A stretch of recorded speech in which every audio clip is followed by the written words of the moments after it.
Good evening ladies and gentleman. अभी एक और हम बात करेंगे। ये जो अमेरिकन प्रेसिडेंट डोनाल्ड ट्रंप हैं, उन्होंने जो हमारे पे एक टैरिफ वॉर शुरू किया है, उसका एक और पहलू है। उससे उससे जो भारत है वो थोड़ा अमेरिका से एटलीस्ट कमर्शियल टर्म्स में, व्यापार के टर्म्स में अमेरिका से दूर जा रहा है। और इन अ वे अगर देखा जाए तो ये हमारे लिए एक बहुत अच्छी बात है कि हमने अपनी जो सप्लाई चेन्स हैं उनको डाइवर्सिफाई करना शुरू किया है। और यहाँ पे एक और बड़ी बात उभर के आ रही है, वो है जो हमारी ब्रिक्स अलायंस है। ब्रिक्स अलायंस को बने हुए काफ़ी दिन हो गए हैं, वो काफ़ी प्रोग्रेस कर रही है। और अब इस संकट की घड़ी में हम जो अपॉर्चुनिटी ढूंढ रहे हैं वो हमें ब्रिक्स अलायंस को मिल रही है, और ये भारत के लिए एक बहुत ही बड़ी अच्छी बात है। और आज हम इसी बात को कर रहे हैं कि दुनिया की जो ताकत है उसमें एक बड़े बदलाव होने जा रहा है, जिसपे अभी तक ज़्यादा ध्यान नहीं दिया जा रहा है। लोगों को अभी ध्यान में नहीं आ रहा है कि ब्रिक्स का क्या, गठबंधन का क्या, उसका उदय होने का क्या मतलब है, और ये क्या कितना महत्वपूर्ण है। ब्रिक्स जो है ये एक आर्थिक समूह है देशों का, जिसमें ब्राज़ील, रशिया, भारत, चाइना और दक्षिण अफ्रीका शामिल है। पर ये कुछ देशों का मेल ही नहीं रह गया है। ये समूह जो है, ये अलायंस जो है, बहुत तेजी से बढ़ रही है। 1.5 साल पहले इसमें 6 और देश जुड़े थे, और अभी 3 हफ्ते पहले 13 नए देश और इसमें शामिल हो गए हैं। कुछ मेंबर्स हैं और कुछ ऑब्जर्वर्स हैं, कुछ पार्टनर्स हैं। इसका मतलब क्या है? इसका मतलब ये है कि आज ब्रिक्स देशों की आबादी जो है वो पूरी दुनिया में 50% से ज़्यादा है, और इसके मुकाबले में अमेरिका की जनसंख्या केवल 4.5% है, और जो कि दुनिया की पूरी पॉपुलेशन के मुकाबले में 4.5% है। परंतु जो ये ब्रिक्स अलायंस है, ये केवल जनसंख्या या पॉपुलेशन की ही बात नहीं है, ये एक आर्थिक ताकत की बात है। ब्रिक्स देशों की जो कुल अर्थव्यवस्था है और उनका उत्पादन है, वो अमेरिका और उसके साथी देश जो कि G7 समूह है, जिसमें Canada, Japan, Britain, France, Germany और इटली आते हैं, उनसे भी कहीं ज़्यादा है।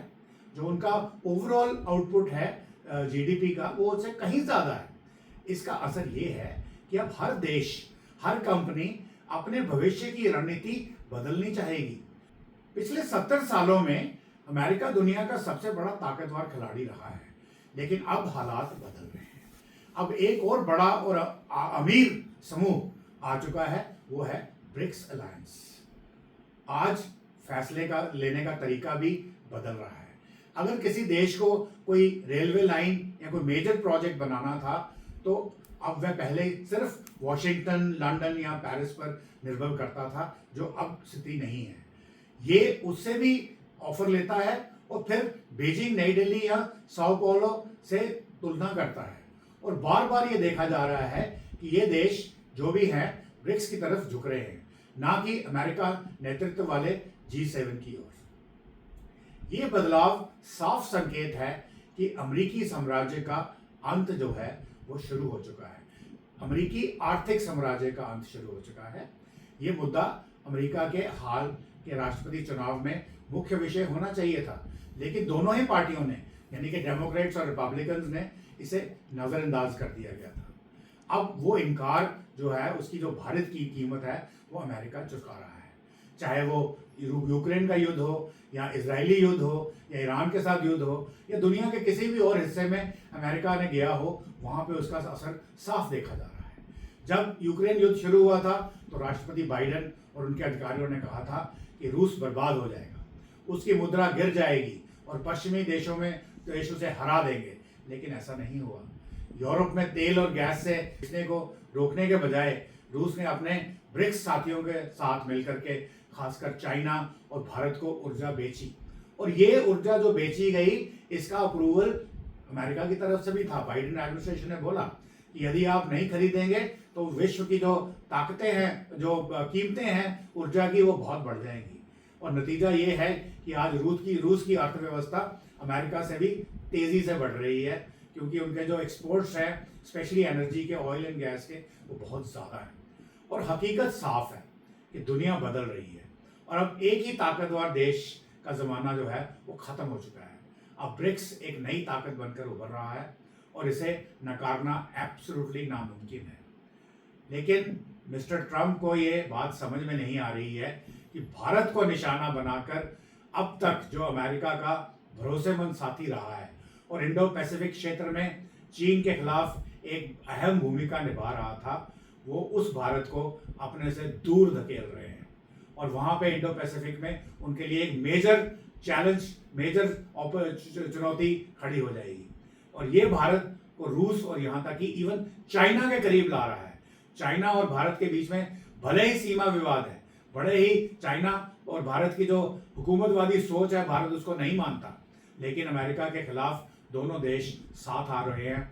अभी हमारे प्रधानमंत्री शी जिनपिंग से एससीओ की समिट के अंदर साइडलाइन में बात करने वाले हैं, यही बात करने वाले हैं कि देखिए हमारे जो आपसी मनमुटाव हैं उनको एक साइड कर लीजिए। इस वक्त जो हमारा चैलेंज है वो अमेरिका का जो आर्थिक टैरिफ्स है, जो संकट उन्होंने हमारे पर डाला है, वो मेजर चैलेंज है। तो लेट्स टैकल दैट। तो आई एम श्योर इस चाइना के साथ भी कुछ ना कुछ समझौता हो जाएगा जो अमेरिका के लिए डेट्रीमेंटल होगा, बहुत ही बड़े स्तर पर। इससे अमेरिका की अर्थव्यवस्था को भी झटका लगेगा, डॉलर की जो अंतर्राष्ट्रीय पकड़ है वो भी कमजोर हो जाएगी और अमेरिका गहरी मंदी में भी जा सकता है, रिसेशन में जा सकता है। इससे 100 साल से ज्यादा समय से दुनिया में जो डॉलर की बादशाही चल रही थी वो खत्म हो जाएगी। तो लेडीज एंड जेंटलमैन, ब्रिक्स अब मजबूत हो रहा है, भारतीय रूपी उभर रहा है और भारत फिर से सोने की चिड़िया बनने की राह पर है। तो ऑल ऑफ यू तैयार हो जाइए, एक नई शुरुआत, एक नई सुबह, एक नई शांति, समृद्धि और न्यायपूर्ण विश्व व्यवस्था की और भारत को एक सुपर पावर बनाइए, एक वैश्विक स्तर पर एक बहुत अच्छा कंट्री बनाइए जो किसी से युद्ध नहीं करना चाहता, किसी से मनमुटाव नहीं रखना चाहता और बिलीव करता है कि हम पूरा का पूरा विश्व एक ही फैमिली है। जैसे कि हमारे ऋषि मुनियों ने भी कहा है कि जो भारत, पूरा विश्व जो है एक ही फैमिली है और हम सबको साथ मिलकर रहना है। तो अभी तक के लिए इतना ही। जय हिंद, जय भारत, जय हिंद की सेना। Please like and subscribe.